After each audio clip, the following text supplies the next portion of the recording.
What's up, guys? Welcome to the Saturday show. Now, on Saturdays, I like to go back through the week of Newswave and pick out different comments that you guys had to say based on the different topics that we talked about throughout the week. It's also a good way to get caught up if you missed any days or any pieces of news or anything. We're going to start today with a quick piece of news. But first, guys, as always, make sure to hit the like button. If you enjoyed the video, it does help out. We're going to start with Ashen. So, do you know how Ashen released, of course, during the VGAs? Actually, a little before the Game Awards, I guess. It was released, and then it was announced during the Game Awards that you could go download it and play it on your Xbox through Game Pass. But it was originally supposed to go to the Windows Store because it was described as a Play Anywhere title on their website. People noticed this right away, but then they also noticed it wasn't on the Windows Store, which was odd. In fact, it was on the Epic Games Store, which was very weird because we figured, oh, Microsoft was supportive apparently throughout the entire development. It would only be natural that it would also go to the Windows Store and have that Game Pass Play Anywhere style where you could just go download on your PC as well. But no, to the Epic Games Store first. And they actually responded after people got a little annoyed, you could say, online, and they responded saying Epic Games, the Epic Games Store, so Epic Games, actually approached them and wanted to make that one of their hallmark titles for their platform. As in, it's not even on Steam, it's like to be announced on Steam still. Epic Games is going around and they are actively pursuing games specifically for their platform. It's interesting. Basically, Epic Games is being very aggressive with this platform they've created rather than kind of just put it out there and say, oh, you can put your games on there if you want. No, they're actively going out and essentially getting free agents for their platform, which is interesting because Steam technically sits back and lets whoever just show up and drop their game on the platform. So I wonder if Valve notices the aggressiveness of Epic Games, and I wonder if they would respond in any way if Epic Games starts getting a kind of traction in this field where they have all these different, I mean, how many platforms do we have? We have what Uplay, we have Origin, there's probably some I'm not even thinking of right now, but of course then we also have Steam, and now we have Epic Games Store. And it seems like they're just rolling in, trying to make a lot of moves to become relevant in the space. They have the money, of course, with Fortnite making hand over fist, just tons of money. So it's interesting to see that even a smaller, I guess a smaller indie title like Ashen is pulled up, snapped up right away, and it says, hey, we're going to put you on the front page of our store. Yeah, of course Ashen's going to go do that, of course. And they've been working with Epic Games for a while, so don't be surprised after the Game Awards showcase that we saw all these games, and a lot of them had the Epic Games Store logo on it.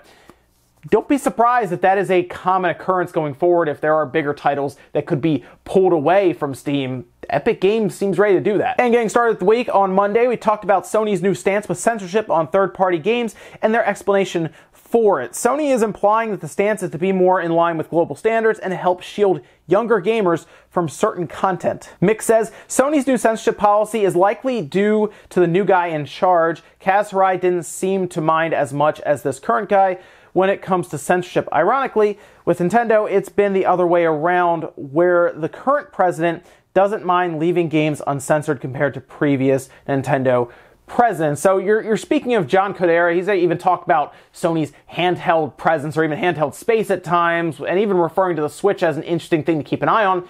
John Kodera moved in, and it is odd that all of a sudden we start talking about Sony censorship on third-party titles. Now, Nintendo has censored their own first-party titles before. I mean, we've seen it with several games that they've published, and third-party ones generally were left untouched. I mean, Senran Kagura was on the 3DS, and that was pretty much left untouched. So as long as it's not something that Nintendo's name is on, I guess, as a publisher or developer, they don't care as much.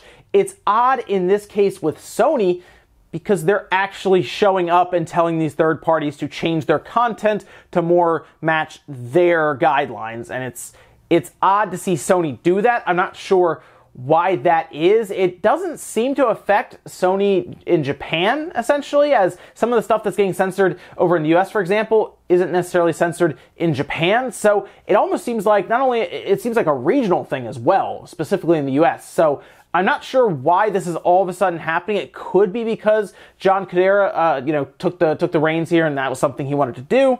It's also possible it could just be a policy that they have kind of created, I guess just going forward because they're leading the industry with their console. It's it's interesting stuff, and we'll see if it ever gets to a point where they affect a big game in some way to where that game really gets mad at Sony, and then we see like the fireworks fly. But we'll see, because for now it's been smaller games, you know, like Xseed had to push back a game, and we've seen things obviously with like DOA, but we'll see if anything massive takes place. Tuesday, we saw people start to check out the PlayStation Classic in an attempt to open up the software and begin hacking it. So far, some serious progress has been made, with some even loading up new games on the platform to try out. McDonut says, Sony, I think, wanted us to hack it. I mean, why 16 gigs? Also, they're very good at keeping their consoles unhackable. I think they want you to hack it so the sales go up because they don't really care it's not online. So this is an interesting theory that I've seen people talk about. Did Sony put this thing out in just terrible shape, essentially, through the emulation, everything, right? The only thing that they got, I think, right was the build quality. I think the controllers are as close as they get to the originals, and honestly, the system itself, it looks fine through a hardware mechanical standpoint. The emulation's bad. And people are wondering, was this so lazy where they're using public keys to sign software to where we're already having people load stuff on it without any issue? It's happening. The games don't run very well, but that would be something that will be worked out in time, especially when we get to a point where it's easily hackable, like download this program, you know, plug in your PlayStation, your computer, and just start dragging and dropping stuff. We'll get to that point probably in the next month or two. But for now, you have to do some serious typing in. You got to change database and stuff to make it work, and then the games don't even work that well. But the 16 gigabyte thing, more than likely they couldn't fit all of those games on 8 gigabytes of space, because then there's also room set up for like the little OS they have loaded and everything. And then the next step up would have been 16 gigabytes for them. So they just said, give us a 16 gigabyte chip, we'll drop it on, and the price will be 100 instead of like 85 or 90 or something. You know, that's more than likely. And once they realized that, they probably said, you know what, throw another controller in. We don't want to sell anything separate from this. But from their perspective, they don't want to do that. They would have rather it been a good product from the start. At least I would assume they would have, because you can't count on people buying your product and then modifying it and hacking it for actual sales numbers. I go to my Walmart, you go to your Best Buy. I've been to both those places recently since the launch of it, and there's plenty of them. They're just stacked up. With the NES Classic, you guys were here on the channel. I couldn't find one for like a month. I think I made the video like a month and a half after it came out or something, and I had to go on Craigslist and get one for $100. So yeah, the PlayStation Classic is super easy to find, although people still try to sell it for like $200 on Craigslist. I don't know what that's about, but yeah, it makes no sense, I think, for Sony to make it easy to hack. I see this as a heavily rushed product, because if this was up against the Nintendo 64, the 64 Classic would have run straight over this thing. Because even the Super Nintendo Classic and the Nintendo Classic, I have a feeling, are still selling more than the PlayStation Classic. And that's just Sony. They just shot themselves in the foot with this thing. They should have waited, and they could have launched this June of next year if they're thinking the 64 Classic is holiday next year. But they had to rush it, and, well, this is what we get. Wednesday went over the teasing around a Crash Team Racing announcement after Activision sent fuzzy dice to different outlets and saw Epic announce a new storefront to compete directly with Steam. Max says, I think the Switch will absolutely dominate 2019. They have so many heavy hitters and so much more in store they haven't even announced. So we assume, based on obviously previous history, that Nintendo would have a direct in January. It makes sense. They would kick off the year. They would show kind of a roadmap, maybe talk more about Fire Emblem, and then probably some other games they would announce. And after the Game Awards took place, we can kind of look back at that now, which we're going to do in the next segment when we go into Friday. But it's interesting looking at the third parties that started to really show up. I mean, who would have thought that Mortal Kombat 11 would have been moved to the Switch, right? I mean, Crash Team Racing, that's going to the Xbox One and the Switch same day. It's not a timed exclusive. Spyro launched, and it's only on the Xbox and the PlayStation right now, and we assume it's going to the Switch, you know, at some point later on. But we're seeing these companies start to catch up to the Switch, and now going into 2019 after, 2017 and 2018, now I think we're getting to the point where the dev cycles have kind of started to restart a bit, or they've just had more time to work on a Switch version, because I think a lot of these companies do want to be on the Switch because there is money to be made there, and of course, the install size is getting larger and larger, and we'll find out more about that install size at the end of January, which will include Smash Bros. Numbers, and we might even get an announcement maybe next week even for Smash's numbers. Like, they're like, oh, it sold X amount of million in the first week or something, like kind of like what we do with Pokemon, right? So you're absolutely right. 2019 is going to be a big blowout year. Marvel Ultimate Alliance 3, who saw that coming? Right? No one. So it's going to be an interesting year for the Switch. And I think that's going to be the big blowout year when all the third parties really start showing up, maybe minus EA, but what are they? Madden? Okay, sure, I guess. But a lot of the bigger third parties I think will show up. The big test is going to be, will Activision do something like put Call of Duty in some kind on the Switch? That'll be the big telling factor. Thursday saw Bethesda managing to leak out several customer tickets through the support side of their website. This included full names, addresses, and credit card numbers. While Fallout 76 is clearly a buggy product, it seems their website or their PR isn't doing much better. Twosome Gaming says, I really like Bethesda's games and all, but this should show all companies that there is a limit to how far your money-grabbing tactics can go. How many times was Skyrim ported and remade again? You know what's interesting is people really didn't get that mad about Skyrim. I mean, it was buggy, but people still liked the game and they bought it when it was ported. It was more like, oh, they're porting Skyrim again. Well, I guess I'll just buy it again. And I mean, Todd Howard even said that. He said, hey, if you don't want us to keep porting Skyrim, then stop buying it.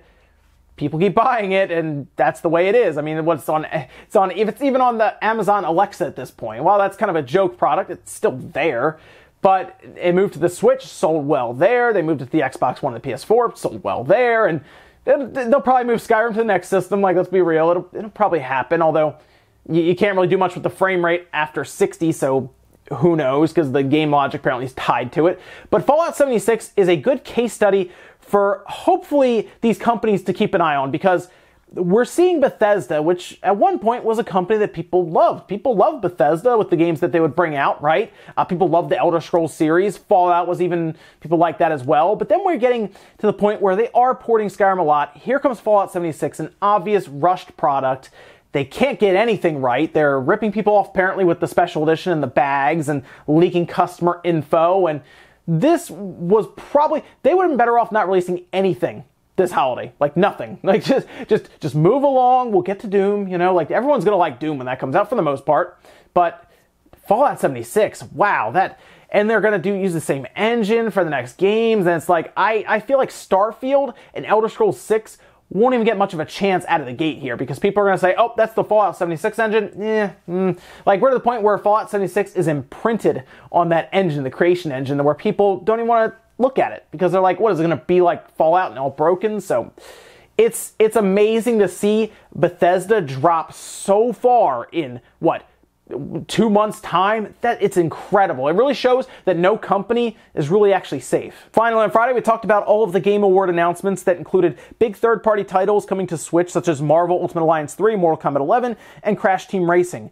God of War also managed to win Game of the Year, despite Red Dead Redemption 2 seemingly having it in the bag. Air Gear says, see, this is why I hate rumors and leaks. Expectations become too high and it takes away a lot of the excitement and surprise. I'm so happy Joker's reveal was kept secret. Joker's reveal, even if it was put out there, I mean, who would have believed that? I wouldn't have believed it. You maybe. I wouldn't have believed it. I would have written that thing off as, that's not happening. The Metroid stuff, unfortunately, it didn't happen, and we were all excited, hoping it would happen, thinking it would happen. It didn't. But Joker was a massive announcement that, you might be right, might have got kind of, downplayed a bit because of that. But Joker being in Smash is interesting because it's starting speculation for something else. Kate says, it's more like Nintendo is pulling the strings since they are picking the characters instead of Sakurai. He just says if a character will work in the game. So this is where we're leading into now with Joker being picked as a character for Smash. Because remember, Sakurai told us that Nintendo picked the DLC characters. More than likely, they could have been picking some of these DLC characters to maybe build some bridges for these business connections, you know? That's why you see a lot of people possibly talking now about the possibility of Joker or Persona 5 coming over to the Switch. There was even a rumor that's been started about it. Who knows if that's actually real? But yeah, the possibility of Persona 5 coming over to the Switch has been amplified now, with Joker showing up at the Game Awards, showing up in Smash. We don't really know when he's coming to Smash. We don't know when this next DLC thing is. There was no gameplay shown, so I assume they really have just started working on it. But the fact that Joker can show up in what is one of Nintendo's most popular IPs, or the Smash Bros., it really makes me wonder if there are some talks going on right now between Atlas, Sega, and Nintendo about porting that over with a subheading of some kind. Persona, I don't know, what Reloaded, or I don't know, a special edition or something.